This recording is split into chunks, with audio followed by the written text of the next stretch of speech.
Roman Catholic ચર્ચના સર્વોચ્ચ ધાર્મિક નેતા પોપ ફ્રાન્સિસનું અવસાન થયું છે.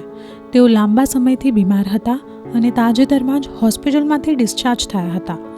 પોપ ફ્રાન્સિસ પહેલા લેટિન અમેરિકન પોપ હતા, જેમણે 2013માં પદ સંભાળ્યું હતું. તેમનું મૂળ નામ જોર્જે મારિયો બર્ગોલિયો હતું.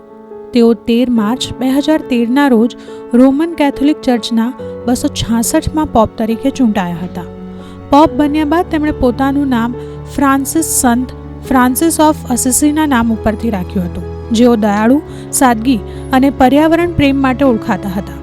પોપ ફ્રાન્સિસે પોતાના કાર્યકાળ દરમિયાન ગરીબો, સામાજિક ન્યાય, વિશ્વ શાંતિ અને પર્યાવરણ સંરક્ષણ માટે સતત અવાજ ઉઠાવ્યો હતો. તેમનું જીવન સાદગીપૂર્વક વિતાવવાનું અને સામાન્ય માનવી સાથે સંવેદનશીલતાથી જોડાવાનું રહ્યું. આજે વેટિકને તેમના અવસાનની પુષ્ટિ કરી છે. પ્રધાનમંત્રી નરેન્દ્ર મોદીએ પણ પોપ ફ્રાન્સિસના અવસાન ઉપર દુઃખ વ્યક્ત કરતા કહ્યું કે પોપ ફ્રાન્સિસના અવસાનથી ખૂબ દુઃખ થયું હતું. આ દુઃખની ઘડીમાં સમગ્ર કેથોલિક સમુદાય પ્રત્યે મારી સહાનુભૂતિ. પોપ ફ્રાન્સિસ દયાળુ, વિનમ્રતા અને આધ્યાત્મિક સાહસના દીપસ્તંભ તરીકે હંમેશા યાદ રહેશે. યુવા અવસ્થાથી જ તેમણે ઈસુ ખ્રિસ્તના આદર્શોને સાકાર કરતા જીવનને સમર્પિત કર્યું હતું. ગરીબો અને પીડિતો માટે તેઓ આશાની જ્યોત બન્યા હતા. તેમની સાથે થયેલી મુલાકાતની યાદ આજે પણ હૃદયમાં તાજી છે.